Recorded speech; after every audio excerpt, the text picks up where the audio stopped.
Hoje vamos falar sobre o quarto episódio do Gavião Arqueiro. Essa série tá mostrando um tom bem regular por todos os episódios, misturando bem o clima de Natal, depressão, trauma, com clima de herói urbano. E esse episódio, na realidade, faz tudo isso dentro dele. E se vamos pegar os dois primeiros, eles falam sobre a Kate e quem ela é. O terceiro fortifica o laço dos dois. E nesse quarto estamos basicamente 100% focados no Clint. O Clint sente profundamente a morte da viúva e é muito bonito ver o amor profundo que ele sente por ela, que não cai pro romântico, sabe? Não é sobre a perca de uma mulher, perca de uma namorada, mas de uma amiga. E esse tipo de perca e luto é um pouco diferente do luto de perder um familiar. E eles retratam muito bem como é conviver com essa dor no coração, e principalmente ele que estava envolvido com a morte dela. Ele sente a culpa de ele que deveria ter morrido, não ela. E ele tá o episódio todo tentando agir sozinho, tentando se focar no trabalho, mas quando ele sente e tira o aparelho auditivo, volta tudo pra cabeça dele. O plot quando vai pra Kate, toda a subtrama do padrasto dela, parece realmente não desenvolver muito, e não dá pra se importar tanto na real. Estamos mais da metade da temporada, e isso ainda não foi pra lugar nenhum. Fica só nesse vai e vem de será que ele é um vilão?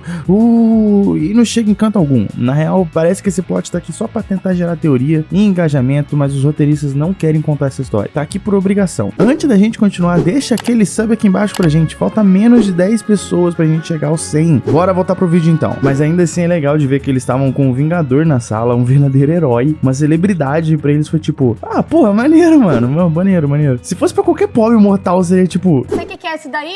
É coisa do programa do Luciano Huck. É a Luciana aqui, não é? Jéssica, Dá pra ver. Eu amo Jéssica, Luciano. Angélica, manda um beijo pra Angélica. Eu sou louca pela Angélica. Essa Angélica é a coisa mais linda desse... Pra eles deve ser comum estar no meio de celebridade, porque eles são ricos pra cacete, então dá pra entender. E meio que dá pra notar isso de garota mimada na Kate, sabe? Ela não tem preocupações. Ela é uma mina de 20 e poucos anos que pode simplesmente se arriscar como herói e viver essa doideira, sem muito a perder, sabe? Tem um lance do cartão de crédito dela sempre tá bloqueado pela mãe, pelas merdas que ela faz. E isso faz a personagem ter mais dimensões, ser mais bem construída. Ela não é a menina perfeita que sabe lutar, tirar flecha, tem dinheiro e é boa em tudo que faz. Ela também é uma menina mimadinha, tá ligado? Tudo é uma diversão pra ela. Vamos investigar o namorado malvado da minha mãe. Bora invadir o prédio. Bora se machucar. A riquinha radical. Então, isso pode se fechar muito bem com o Clint morrendo. Que eu acredito muito que vai acontecer, inclusive. E ela sendo obrigada a amadurecer. Pô, é interessante falar também que nessa cena aqui, a mãe dela fala pro Clint abandonar o cara. Não só deixar a menina de fora. E isso tá com um cheirinho de que ela tá envolvida nisso também. Ela não parece ser só o namorado dela. Ela não é aquela mulher bobinha e muito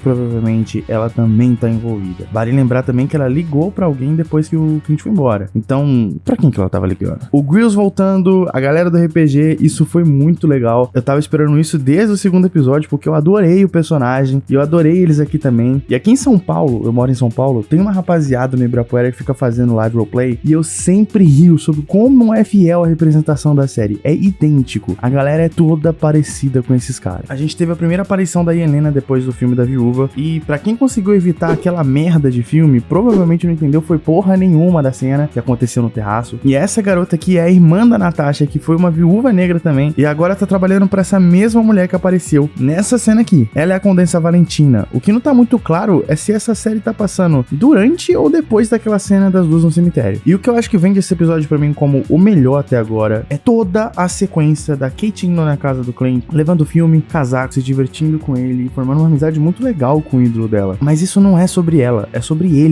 ele vendo nela uma amiga, uma pupila. Ele não assume ela como filha, mas sim como parceira, como amiga mesmo. E essa é uma sequência bem longa, bem inserida também no episódio, no momento certinho, e tu vê o quão traumatizado esse cara tá. Como ele tá depressivo, como ele se vê como uma arma que é manipulada pelas pessoas, e se quem manipular ele apontar pra um vilão, ele vira um herói nos olhos das pessoas. E se essa pessoa mirar pra uma pessoa boa, ele vira um vilão. Ele é os dois, ele é o Gavião e ele é o Ronin. Então na real, ele é só uma arma de matar, seja matar vilão ou não. E aí sim que ele se vê, ele não tem o ego do Tony, ele não se acha super inteligente, ele não se acha nada, ele não tem nenhum ego por ser um vingador, ele só se vê como uma arma. E a série pra mim vai terminar com a morte dele. Já falei isso, falo de novo, pra mim o Clint vai morrer, mas eu sem dúvida vou terminar essa série tendo ele num ranking muito acima dos outros heróis. Eu realmente gostei do desenvolvimento dele até aqui, e saiu umas notícias que a série não tava performando tão bem assim no streaming, que tava flopando, e realmente, essa série não foi feita pra gerar teorias que nem WandaVision foi, não foi feita pra engajar do jeito que as pessoas estão acostumadas a engajar com o conteúdo da Marvel. Ela é uma série escrita pra mostrar a pessoa completa do Clint, na real. O herói, o vilão, a arma, o deprimido, o bom amigo, o mentor, o pai que tenta ser presente, mas não consegue porque tá salvando o mundo ou fazendo o seu melhor pra isso. E ao mesmo tempo lidando com uma depressão. Isso pra mim já basta.